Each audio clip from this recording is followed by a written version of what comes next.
I sometimes read public domain books here on Leaves of Glen, and they were written a long time ago, so they're usually racist or sexist or bigoted. But in there somewhere and all that is a story, and that's why those stories are famous. Other times, I read works from independent authors, and they're delightfully not racist, but they might have adult language or adult situations. So that's your warning, but I'm sure you are grown up enough to handle it. Don't write to me complaining. Well, what happened today? Well, I'll be honest, it was exciting. I watered my lawn. And I watered my lawn for a long, long time. I decided to put on the mask that I ordered off of Etsy, and I went to the hardware store, and I got myself some grass seed, because I got a bunch of bare spots in my yard, just big, open, ugly sores of dirt amongst the grass, and laid down the seed and talked to my dad on the phone while I watered and seeded, and I was pretty proud of myself. So that happened, and then I went inside the house and I showered, and then I kind of stood around for an hour or so, and then after that, I got on a conference call. It's sort of like a happy hour with my coworkers, and everyone on there is awkward. Most people don't talk. It's quiet, and then I wind up bringing up some topic like, what's your favorite movie? And then everyone, as soon as you do that, everyone knows that, the conversation's dead. But they do the dance, and they say, one person said, my favorite movie was Twister, the movie from 1996, starring Helen Hunt. I don't know if it's 96, but it's in the mid-90s. And I said, that's weird. Why is that your favorite movie? And she said, I don't know, I just like weather. So that was pretty weird.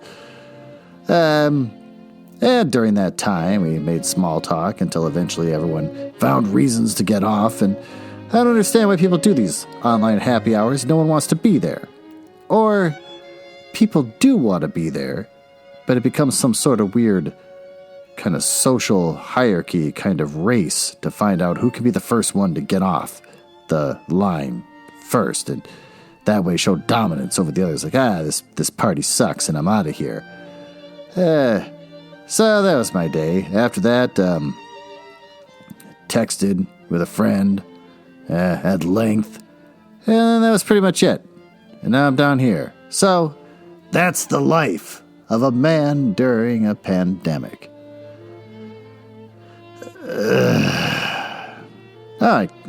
New cat, I smushed his paw in the window. I was closing the window, and he decided to jump up at the last second, and his paw got smushed. And he hissed, and he ran away. Yep, that's all I got. Well, let's read another fairy story from the Red Fairy book, because I'm not really planning this out, and I got nothing else to read.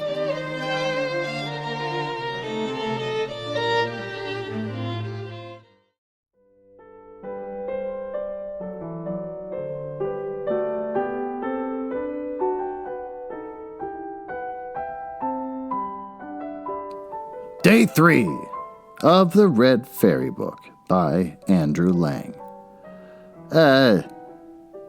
He's just a guy, as we've talked about before, and don't really have to get into him. He was a literary critic and did all sorts of work involving being a man of letters. But he became oddly more famous for his fairy tale collection than he was for any of the works that he did or the editing that he did. So, at least we still know who he is. I mean, there's people that do things for a living, like accounting, and nobody thinks about them in their free time, or your taxes. But this guy was able to be, in the literary world, doing book work, and still made a name for himself. So let's dive into the next story. The Voice of Death. Once upon a time, there lived a man whose one wish and prayer was to get rich. Day and night, he thought of nothing else. And at last his prayers were granted and he became very wealthy. Now, being so rich and having so much to lose, he felt that it'd be a terrible thing to die and leave all his possessions behind. So he made up his mind to set out in search of a land where there was no death. I got ready for his journey, took leave of his wife, and started. Whenever he came to a new country, the first question he asked was whether people died in that land, and when he heard they did, he set out again on his quest. At last, he reached a country where he was told that the people did not even know the meaning of the word death. Our traveler was delighted when he heard this and said, but surely there are great numbers of people in your land if no one ever dies. No, they replied, there are not great numbers, for you see, from time to time a voice is heard calling, first one and then another, and whoever hears that voice gets up and goes away and never comes back. And, do they see the person who calls them, he asked, or do they only hear his voice? They both see and hear him, was the answer. Well, the man was amazed when he heard that the people were stupid enough to follow the voice, though they knew that if they went when it called them, they would never return, and he went back to his own home and got all his possessions together, and taking his wife and family, set out resolved to go and live in that country where the people did not die, but where instead they heard a voice calling them, which they followed into a land from which they never returned. For he had made up his own mind that when he or any of his family heard that voice, they paid no heed to it, however loudly it called. After he had settled down in his new home and he got everything in order about him and warned his wife and family that unless they wanted to die, they must on no account listen to a voice which they might someday hear calling them. For some years, everything went well with them, and they lived happily in their new home. But one day, while they were all sitting together around a table, his wife suddenly started up, exclaiming in a loud voice, "I am coming! I am coming!" And she began to look around the room for a fur coat, but her husband jumped up and, taking firm hold of her by the hand, held her fast and reproached her, saying, "Don't you remember what I told you?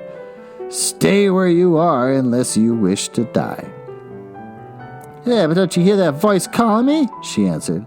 "I'm merely going to see why I'm wanted. I should be back directly." So she fought and struggled to get away from her husband and to go where the voice summoned, but he would not let her go, and had all the doors of the house shut and bolted. When she saw that he had done this, she said, "Very well, dear husband, I shall do what you wish and remain where I am." So her husband believed that it was all right, and that she had thought better of it, and had got over her mad impulse to obey the voice. But a few minutes later, she made a sudden dash for one of the doors, opened it, and darted out, followed by her husband. She caught her by the fur coat, and begged and implored her not to go, for if she did, she would certainly never return. She said nothing, but let her arms fall backwards, and suddenly, bending herself forward, she slipped out of the coat, leaving it in her husband's hands. He, poor man, seemed turned to stone as he gazed after her, hurrying away from him and calling at the top of her voice as she ran, "I'm coming, I'm coming." When she was quite out of sight, her husband recovered his wits and went back into the house, murmuring, "If she is so foolish as to wish to die, I can't help it. I warned and implored her to pay no heed to that voice, however loudly it might call." Well, days and weeks and months and years passed, and nothing happened to disturb the peace of the household. But one day, the man was at the barber's as usual, and being shaved. The shop was full of people, and his chin was just as covered with a lather of soap. When suddenly, starting up from the chair, he called out in a loud voice, "I won't come, do you hear? I won't come." The barber and the other people in the shop listened to him with amazement, but again looking toward the door, he exclaimed, "I tell you, once and for all, I do not mean to come, so go away." And a few minutes later, he called out again, "Go away, I tell you, or it'll be worse for you. You may call as much as you like, but you will never get me to come." Oh, and he got so angry that you might have thought that someone was actually standing at the door, tormenting him, unless he jumped up, caught the razor out of the barber's hand, exclaiming, "Give the razor, and I'll teach him to let people alone for the future." And then he rushed out of the house as if he were running after someone. Who else he saw? The barber, determined not to let loose his razor, pursued the man, and they both continued running at full speed till they had got well out of town. When all of a sudden the man fell head foremost down a precipice and was never seen again. So he too, like the others, had been forced against his will to follow the voice that called him. The barber, who went home whistling, and congratulating himself on the escape he had made, described what had happened, and it was noised abroad in the country that the people who had gone away and had never returned had all fallen in that pit. For till then they had never known what had happened to those who had called the voice and obeyed its call. When the crowds of people went out in the town to examine the ill-fated pit that had swallowed up such members, and yet never seemed to be full, they could discover nothing. All that they could see was a vast plain that looked as if it had been there since the beginning of the world, and from that time the people of the country began to die like ordinary mortals all over.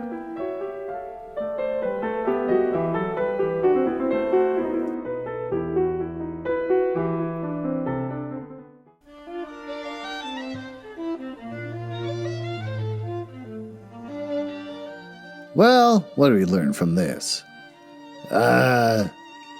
Innovation. If you're a wealthy man that knows how to do, what is that called? The Gift? I forget. It's an Oprah thing. Some author of some book decided that if you just pray to the universe, that you can, get a new car. You'll get it through the power of intention. This man in this fairy tale did that. And he got what he wanted. Oh, wealth. Once he got it, the next thing was, I don't want to die. I'm going to lose everything. All my stuff that I got, and my wife and kids. I don't want them to lose it all either. So, instead of sitting around praying for that kind of intention, just like Oprah taught him to do, he decided that he was going to set out to find a place where no one died. Which isn't reasonable, but he did it, and he found a place where the weird catch was that as long as no one found this pit, then everyone would just have to hear a voice and go running towards the pit and then die in the pit. Well, he got his family to ignore the voice, but they wouldn't. His wife would. She took off running for the pit, and he didn't know about that. But then when he's getting shaved one day, he goes to the pit, and after that, now everyone just dies normally because the secret's been revealed. Is innovation a good thing? Or does innovation make things suck? Well, in this case, his innovation made things suck. A land where people heard a voice and just disappeared and never came back. Now they just die in their homes, like idiots. So, I think we learned from that. How do I tie this in with what I said earlier? Watering my lawn, trying to grow grass in the bald spots that never grow year after year. If I innovate, do I want to deal with the bald spots? Or do I want something much worse? Maybe there's a land where people can grow grass evenly without issue, but I can't figure out how to tie this in. Well, I guess that's pretty much it. I tried my best. Thanks for listening, and I will talk to you next week.